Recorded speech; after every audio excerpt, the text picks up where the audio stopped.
Hey everybody, it's Greg Harrelson here, and of course, it is a new year, and but it's not necessarily a new time for us. It's Tuesday.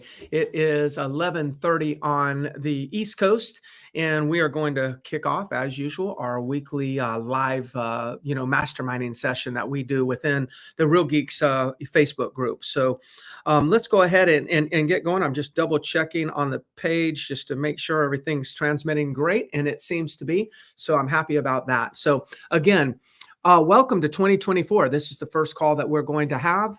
And let me just show you a little bit of the title there, put the title on there in the footer, which I'm going to talk about big changes coming for lead companies.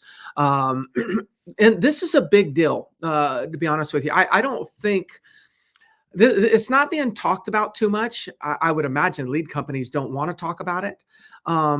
But it's not being talked about too much. I don't think that there's a big population of real estate agents that even know that this is really going on. But these changes are significant, and I want to talk with you a little bit about it. Um, you all could Google an article from Housing Wire, and there's actually a good podcast, an interview with a guy, and I can't remember the name. I should, but he was a guest on the Housing Wire um, podcast, and he talks about the changes in the law that the FCC has made around leads. And I'm going to really more address leads that are coming from referral companies. Referral companies could be like Realtor.com, Zillow, um, Fast Expert, Dave Ramsey, Effective Agents, all these different companies. Those are what I call referral companies. They are sending you leads and in return, you're either paying them for the lead or you're giving them a referral. And they're third party. It's totally different. What I'm not talking about is I'm not talking about, like, say, somebody that's running your pay-per-click ads to your website, or if you're running pay-per-click ads to your own website. I'm not referring to you as a lead company in the context of today's discussion. I'm more talking about third-party lead companies getting referral fees, or kind of like a pay-per-lead type of scenario. Maybe ZBuyer could be an example. I'm not trying to call out any of the lead companies by any means. I'm more focusing on what I know to be some of the rule changes and law changes that the FCC has pushed down, and I want to talk about that. So one of the big changes that is it's already kind of instituted, but I think that they only have a few more lead companies have a few more months to go ahead and make the proper adjustments to make sure that they get this done. And that is this, and I'm going to be paraphrasing, obviously, but one of the changes is this: a lead company cannot give the lead to more than one real estate agent, one person. That's a big deal, because you got to think about it. Here's what lead companies are doing. Now, again, we're not talking about pay per click. Like, I use Real Geeks. Real Leads is kind of like their company for the pay per click, called Real Leads, but it's really Real Geeks in my world. But I use Real Leads to do my pay per click. Okay, so I pay Real Geeks. I give them a budget. They turn around and run Google ads and various ads. They probably do more than just Google PPC, but they run various ads and they drive traffic to my website. I generate, I've got going to a few different websites, generate a few hundred leads, a month. That's about what I budget for.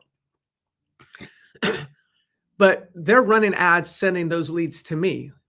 What lead companies are doing is they're running ads and they're getting leads in their system, and they may be sending that lead to multiple people. Now, you may say, yeah, but they told me I'm the only real estate agent that gets that lead. Okay, let's just assume that that's true. After a year, even those companies take those leads in bulk and sell them to some other company. They wouldn't be able to do that. Or if you think that you're exclusive on those leads, you're exclusive maybe in a real estate agent. but they're selling it to an insurance company. They're selling it to a mortgage company. A lot of these lead companies, we don't know that, but they're selling these leads to other industries that service real estate transactions. They wouldn't be allowed to do that. It's actually said that on average, I've heard this said. I don't know if it's fact, so I'm not stating it as fact, but I've heard comments that it's common for a lead to be sold 11 times. Now that could be to a couple different agents, couple different mortgage people.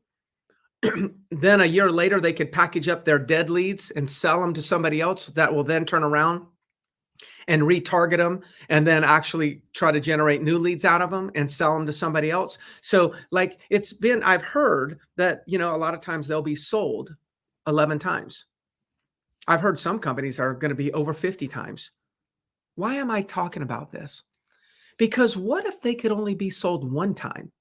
How would that hurt those lead companies financially? If they could only sell it to one agent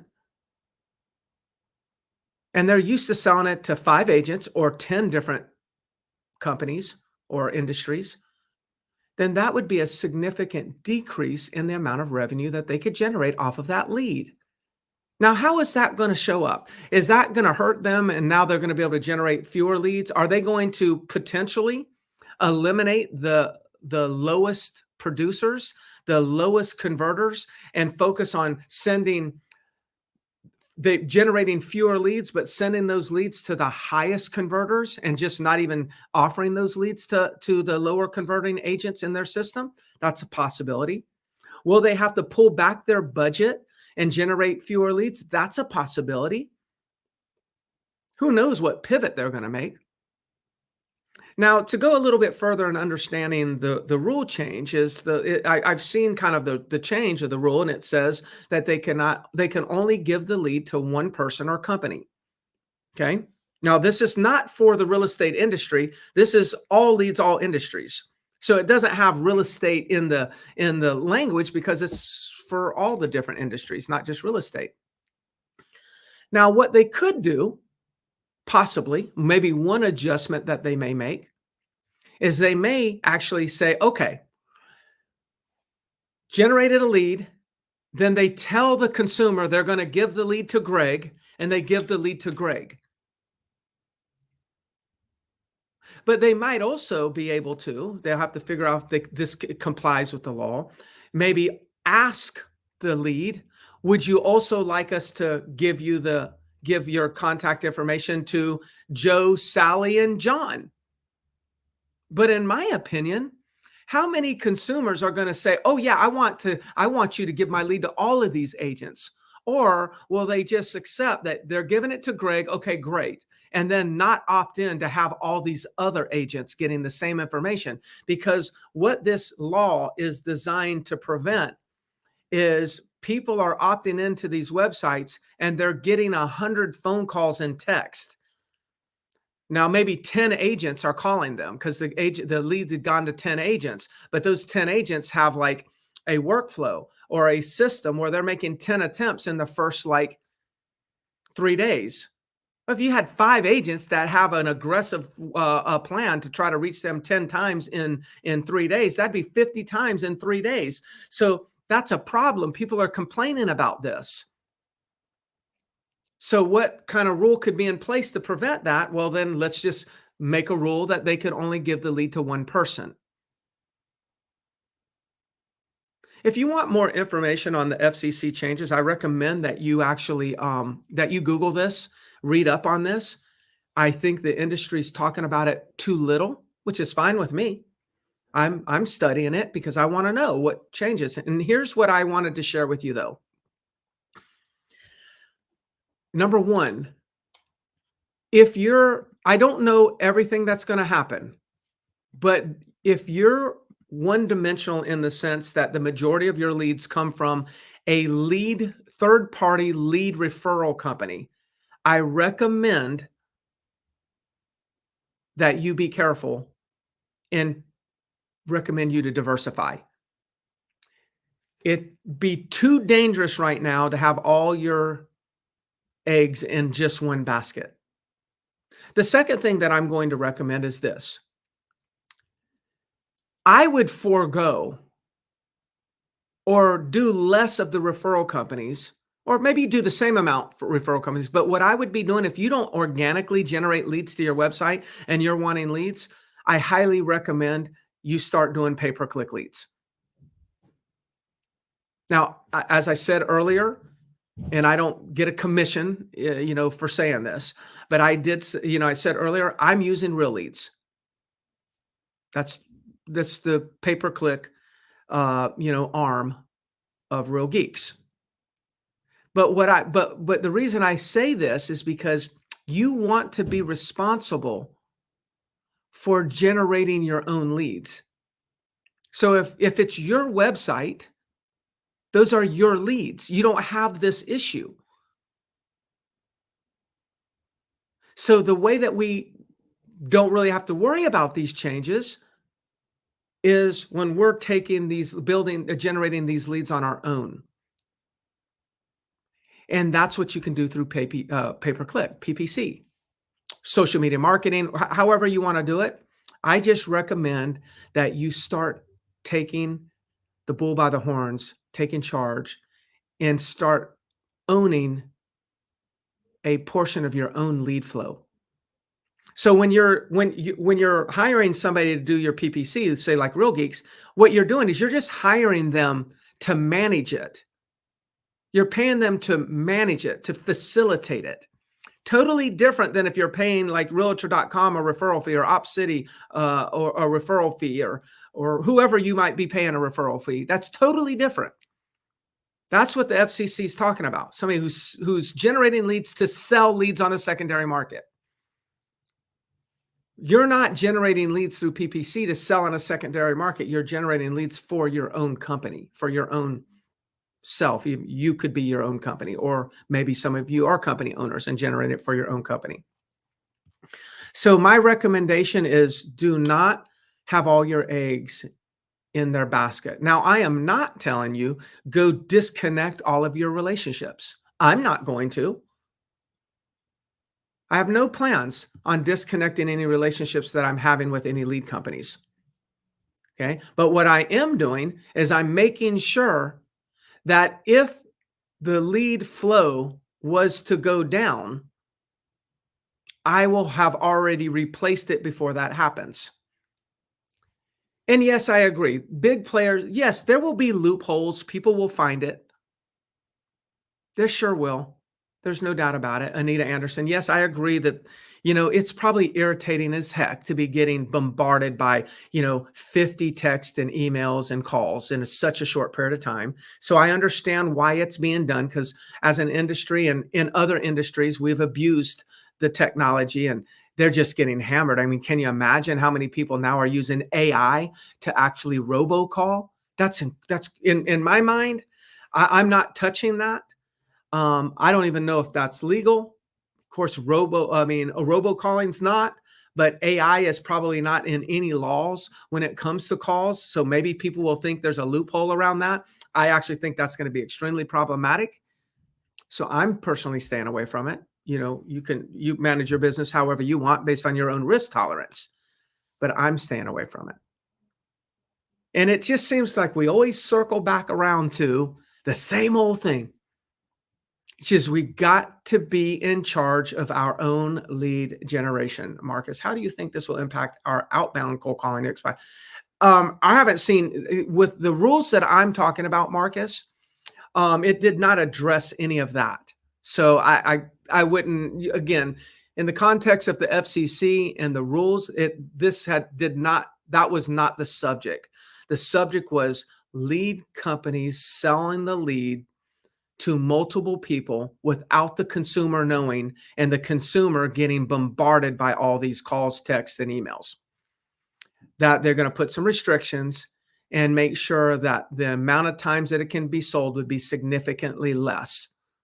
And it's designed to that the consumer themselves would have to acknowledge, agree, and opt in for the lead company to give it to more than one person. If just half the people comply, that's a big deal. That's a big deal. So again, I'll kind of leave you with my final thoughts, and that is this. You should Google the FCC rules. If you Google FCC Housing Wire interview, I bet you that one interview, I might look it up, or I'll probably look it up and send it and put it in the comments so y'all can actually listen to it. I think it's a really cool, or it was a really informative interview. I will commit to doing that and posting it in the comment section of the Facebook page. So do your homework. We always need oh, there you go. That is it. That is it. Thank you for posting that. That is it. Could impact mortgage. I think that's it. I say that because it says mortgage professionals, but I believe that is the recording. Thank you so much for that. So yeah, about the health insurance, that's so funny that you said that. You're not the first one that's commented on this. The health insurance text that we've been getting, in my opinion, is exactly what should stop when this becomes executed. Okay, because what we probably did, I'm just assuming there's some document that we've signed somewhere in our association documents that allowed them to give that information to somebody. Okay, I'm imagining there was something in the fine print like there is in everything that we do. But now we would have to agree for that, or us to be given to multiple insurance companies. And I know we didn't all do that. So that's a good example of how the system has been kind of abused. Notice how annoying it is for us to get those health insurance texts. That's exactly what the consumer is experiencing from our industry and mortgage industry and insurance industries and other industries, alike. And so I can understand why somebody's trying to do this. But at the end of the day, let's just keep our eyes on what do we need to be doing. And what we need to do, in my opinion, is start generating more leads on your own. I'm really talking about kind of like buyer or seller leads, and replace those referral companies with pay-per-click, or organically drive traffic to your website through different methods, whether you're blogging or posting on social media, et cetera, however you may do it. So I hope that information is helpful. I will tell you again, as most of you know, I do have a coaching program called Real Geeks Mastery. You can go right there. It's rgmastery.com. I'm getting out of the way because my white shirt drowns it out. But it's Real Geeks Mastery, or rgmastery.com. It's basically a coaching program that I have. It's designed to just coach on the topic of real geeks. So I'm actually addressing this in a much deeper level with my coaching clients, sharing them with what kind of changes that we're making to make sure that we seize the opportunity. While other people are going to see this as an obstacle, we're going to actually create opportunities out of it for ourselves. So if you'd like to join coaching with me on the subject of Real Geeks, I'd love to have you. It's a very low fee on a monthly basis. I'm doing the live calls. So, for me, that's a good value, and you can cancel anytime. There's no contracts or anything. Anyways, go ahead, do your research, listen to that interview, learn more. Start generating leads to your website and rely less on those third-party referral companies. That's my recommendation. If I can do anything else, put it in the comments. We'll chat soon. Bye, everybody.